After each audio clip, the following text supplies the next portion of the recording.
Hi అండి. ఇవాళ నేను ఒక విషయం చెప్పాలనుకున్నాను. నేను ఏ ఊరు ట్రాన్స్ఫర్ వెళ్ళినా డ్రైవర్లు కానీ హోమ్ గార్డులు కానీ కంప్లైంట్లు చెప్పేవాళ్ళు. అమ్మా, మీరు చూసినట్టు ఎవరు చూడరమ్మా, మీరు చాలా బాగా చూస్తారమ్మా, మమ్మల్ని కడుపు నిండా అన్నం పెడతారమ్మా, అది ఇదని నేను అంటూ ఉండేదాన్ని. ఎవరికి చేతనైనట్టు వాళ్ళు చేస్తారు, ఒకరికి పోలిక ఉండదు, అందుకని కడుపు నిండా తినాలి అంతే, అంతేగాని ఇంకోళ్ళు చూడలేదు, ఇంకోళ్ళు చేయలేదు, ఇట్లాంటివి చెప్పొద్దు నాకు అని చెప్తూ ఉండేదాన్ని. అప్పుడప్పుడు అనిపిస్తుందండి, పాపం వాళ్ళు ఆకలితో తింటున్నప్పుడు వాళ్ళకి తిండి లేక మన ఇంటికి రారు కదా.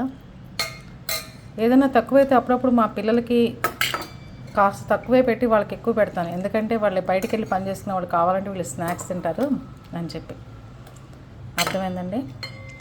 చాలా రోజులు కంప్లైంట్లు ఇచ్చేవాళ్ళు, అమ్మ ఇంత ప్రేమగా వండి పెడతారమ్మా మీరు, అదేదని. మన ఇంటికి వచ్చినప్పుడు డ్రైవర్ని అరే తురై అది ఇదని చాలామంది మాట్లాడుతూ ఉంటారని చెప్తుంటారు.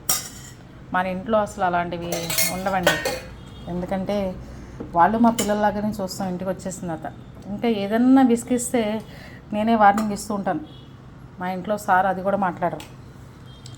మామిడికాయ పప్పు, చారు, టమాటా పచ్చడి, దొండకాయ ఫ్రై, పెరుగు, ఇంకా పల్లి పొడి, రాయలసీమ.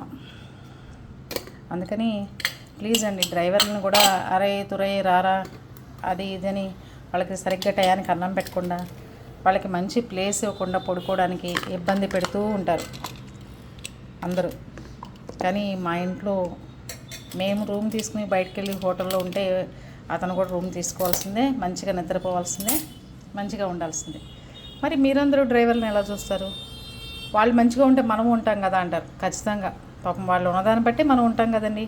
ఇది ఈరోజు డ్రైవర్ క్యారేజీ. రాయలసీమలో అయితే 2 హోమ్ గార్డులు, డ్రైవర్లు, పని అమ్మాయి, వంట అమ్మాయి, 5గురు కలిసి చక్కగా బయట కూర్చుని ఒక గిన్నె అన్నం వండేసి తినేసేవాళ్ళు. చాలా తృప్తిగా ఉండేదండి. ఎదురువాడి దగ్గర లాక్కుని ఎంతసేపు తిన్నా మనకి కడుపు నిండదట.